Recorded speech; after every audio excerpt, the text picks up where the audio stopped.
Bom, esse meu objeto interativo, ele consiste nesses recortes de pano com esses ímãs nas pontas e meio que uns alvos para você conectar os ímãs neles.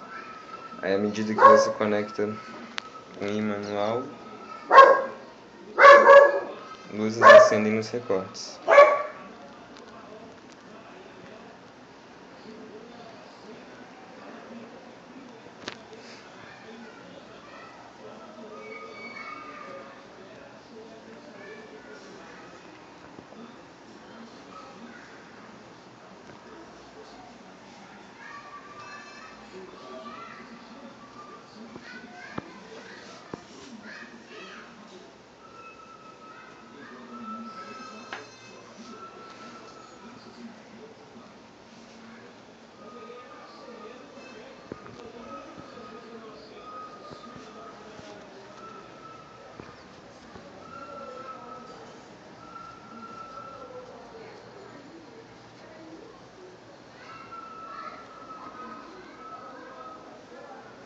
Bom, é isso.